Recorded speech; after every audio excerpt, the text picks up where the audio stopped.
yaalaan ittiin seenuu dhabu gargaaru. Isaan ala kootaa taame abbaan barbaadde gadi yaatee gargaarsa. Kaleessa gaafa haqa namaa nyaattee miskiina boosisa.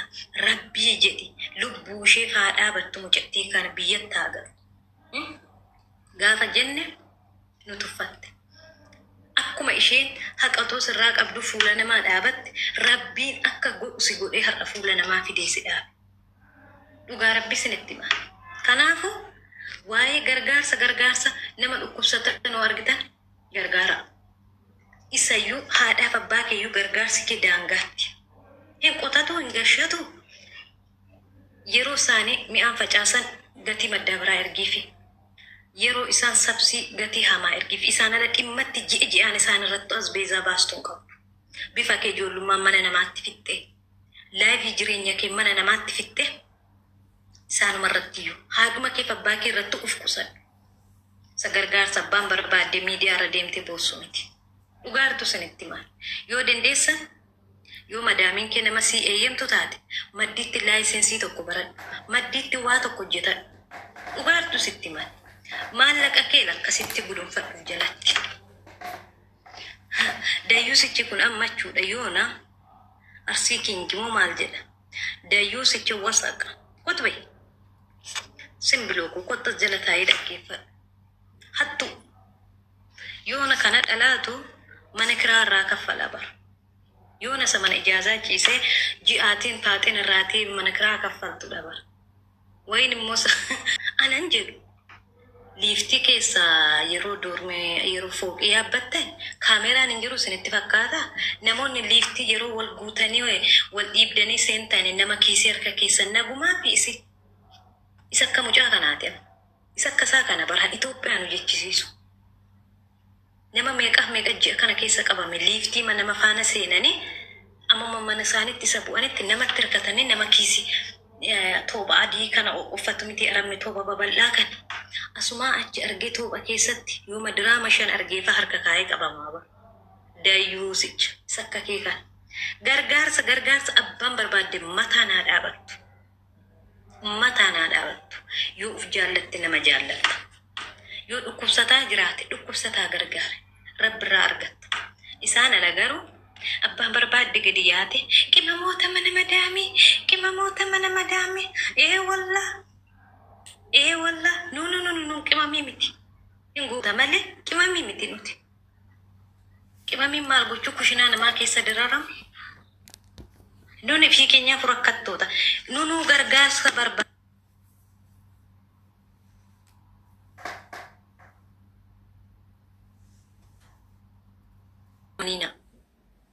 Isaati asittiyuu galaatii jekeessaniin argaa deebi'a. Ani dhugaartu sinitti yoo isaan kana goone irra jedhe open video jedha. Anatu siniin jedhe. Akkuma mucicha miskinan talatoo jaanin argin nikaa hidhatee gaafa nikaa hidhatee booddee niqaaba ofirraa fuutee maal fakkaatti jedhee guyyaa tokko musteessa wayii jala taa'ee geeffadhee kolfee garaa na dhukkube. Dura fuula isheetti argisiisuu diddee erga qe'ee warra intalaa deemee nikaa hidhatee waan hunda fixee niqaaba ofirraa fiigde. Egaa seera musliimaa keessatti akkan keenyaa miti wal ilaaluun dhorkaadha. Inta shafaaffanatti ati kana booddee haadha manaa kiyyanan si ilaala niqaaba ofirraa hiikte gaafa jedhu niqaaba ofirraa hiikte. Gaafa niqaaba ofirraa hiiktu mucaan kiu jedhee wareereedha. Dhugaa rabbii isinitti makkuun magmaaksa miti. Akkas akkan taane. Dhugaa isinitti baan. Akka sagalee ishee miti maaloon ishee bangarroomoo maal jedhe mucaan sun nan kolfe guyyaa sana usteeza wayii jala taa'ee dhaggeeffadhee viidiyoo saadha nan kolfe olma fuudhe. Akka akkasin taane kanas ni hojjechaa jirra open viidiyoo keessattu biyya otoo hin galin waggaa 5 taa'ina. Nama siniif yaadurri nama sinirratti yaadurri waan hundarri biyya galtanii ji'a 2 keessatti adda baafattanii dhuftu. Kanaaf isiniin jedhen dubbiirra ija keessan amanaa. Abdi atillee akkas ta'uu loolle. Wani kaan hidhatiin ilaalladhu. Booddee achitti yoo kufte namumti si argurree hin jiru.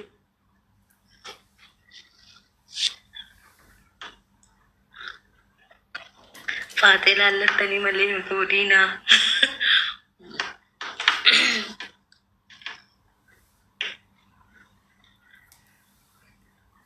ما يجول dhuguma isinitti mala wanta haraamaa huma keessan galiin amale utooni kaan hidhatiin dura dabarsaati normaali kaameraa irra bu'i jedhaati ilaalladha. Amma mucaan sun guyyaa sana maal akka inni ta'e isaaf rabbitu beeka. Dhugaa fi amma tokko tokko waanuma qoosaa isaanitti fakkaata. Dubbii gaa'elaate bibi dallaa miti barharra ijaartii boru hin diigamu. Maaloo guddatti jedhee afaan sana na jalaa badeebbo.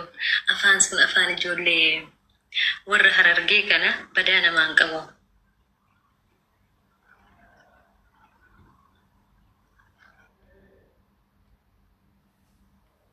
Waa baay'ee ijoollee meeqaaf meeqa gaafa biyya galtanii deebitan ani eenyuuf hin jettu bara.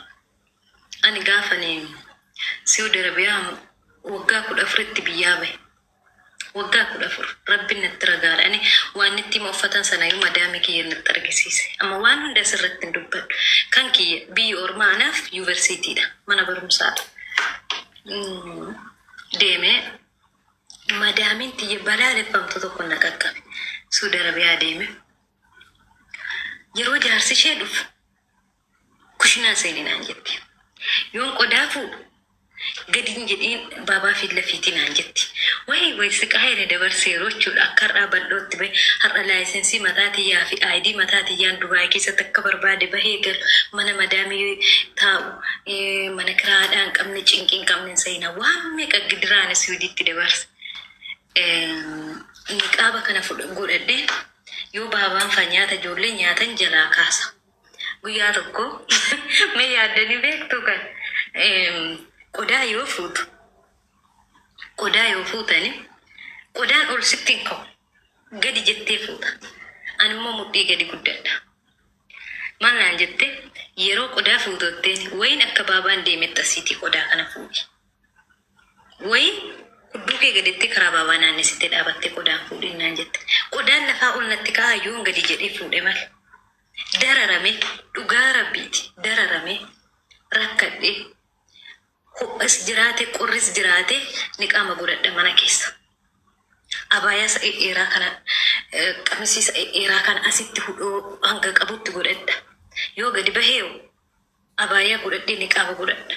Isuma mana kilaasii kiyya faayuu uffata tokko su diingata ijoolleen asii darban yooma ofii ishee dhuftee na argitu fa leshanti suweeti makiyaacin naan jetti. Rabbitti kakadha ani makiyaacin godhadhu nyaaruma ijji kiyyaaf baallee kiyya yebbuudha. Akka ammaa kana yoo narraan dhumne kai fuula kee furraatii deemi dhiqadhuttiin makiyaaca godhatte naan jetti. Anu marreen godhadhu waggaa tokkoo fi ji'a 10 akkasitti dararame biyya Arabaa hundi akkasumatti fakkaate garuu Oromoo biyya Saudi Arabiyaa ture isa waggaa tokkoo fi ji'a 10 dararame waggaa tokko hojjedhee waggaa lammaffaa haruun qabadhu moobaayilii ishee Nookiyaa biyyarraa fudhee dhaqeerree na harkaa fuudhameeti. Waggaa tokko fixee waggaa lammaffaa haruun qabadhu birriin 500 jechuun guddaadha. Miindaan keenya birrii 100 birrii 500 guddaadha. Moobaayilii bareedaa sii bita. Birrii 500 kan kiyya boo'ee maraadhee itti kennadhee birrii 500 itti kenne moobaayilii takkinoo wayinaa bitte. Waggaa tokko garuu moobaayilii malee dalage. Warra tiyyaafoo isa yoo haadha tiyya yaada haadha tiyya barbaada laayiviin yeroo isa biyyatti akka barbaade taphadhu kolfu ijoollee faana mana barumsaatii galuuma sammuu kiyya na dhufa. Sagalee eenyu barbaada haadha tiyya dubbisuu barbaada eenyu olitti iyyuu haadha tiyya dubbisa jedhee fagaafa lafaa ka'ee boo'eeru jira. Yoon haadha tiyya dubbisa jedhe mucaa isheetiin kottu bilbilii fi naan jetti. Lakkoofsa haadha tiyyaatti kenna daarektii naa bilbila ilmishee. Torbeetti haadha kiyyaaf naa bilbilti. Mucaa sanattu sayyuu guyyaa jimaata mimmoo taali jedhee ufitti na waama. Otuma jaartiin teessu guyyaa jimaata ufitti na waame haadha kiyyaaf bilbile. Guyyaa jimaata. Isaan ala waggaa tokko daataadha. Moobaayilii masheen fudhadhee dhaqettitoo kaardii naa guutanii siimii naa baasaniyyuu ani moobaayilii xiqqishuu qaba. moobaayilitti mayuun irraa fuudhanii guyyaa jimaanni amma dhufutti akka nama haadha isaa deemee ijaan argutti ariifadha. Waanuma qoosaatti akkarraa alhamdulillah har'ani nama uf danda'edha. Nama kaapitaala guddaa qabu osoo hin taane har'arreen biyyuma arabaa keessa jira garuu hanga tokko. Akkuma umuriin kiyyarree dabale jireenya kiyyarree waan hundatti irree bareera. Biyyi namaa anaaf mana barnootaa yuunivarsiitiiti. Guyyaa jimaataa jechuudha. Ani waan akkan haadha tiyya deemee ijaan arguutti eega. Dhugaa isinitti immoo guyyaan jimaataa ani akka waan haadha tiyya ijaan deemee arguutti eega maali? Guyyaa sana haadha tiyyatti naa bilbilama. Haadha tiyyatti naa bilbilama guyyaa jimaataa ganama sa'aatii salaataa yoo deemanii dhufan haadha kiyyatti naa bilbilama. Akkasitti waggaa tokkoof ji'a 10 hojjedhee umarratti obsa fixadhe. Bakka waggaa malma sana yoo xumuruu dadhabee na dhukkuban jedheen. Ani hojjechuu hin danda'u na dhukkuban jedhe. Biiroo hin beeku.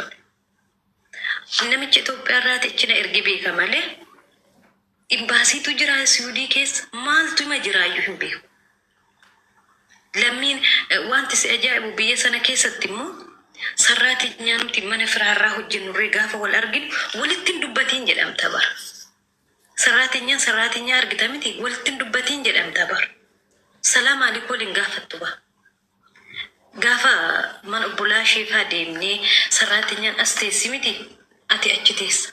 Akka walitti hin dubbanne jedhamta. Waggaa tokkoof ji'a 10 hojjedhee birrii kiyyaatiin tikkeettii naa muranii nan gale. Miindaa kiyya ji'a 2 fudhatanii shaanxaa kiyya ishuman qabu nan naqadhee isaa booddee biyyatti nagaa deebi'e. Biyyi arabaa hundi dura garuu akkasumatti fakkaate. Yoo obsite yoo rakkatte bal'ootti baata. Ergasii biyya keessarree ture barnoota kotti deebi'ee barnoota tiyya xumuree anani Imaaraatitti deebi'ee gara waggaa 5 akka waggaa 4 taa'e barnoota tiyyayyuutti deebi'ee maatrikiyyuu fixee gara waggaa 5 taa'ee booddee gaafa ofirra galagalu gaafa waan hunda baru biyya kanatti deebi'e. Waan sinni kanaafuu obsa godhadhaa. Obsi waan hundarra si dabarsa. Otoo tokko ta'e akkamitti moobaayilii malee taa'aa akka faamiliin si caqacaqu akka waan meeqa taatutti fooqii irraa yuuf darbatta. Kilooroksii mayyuu dhugdee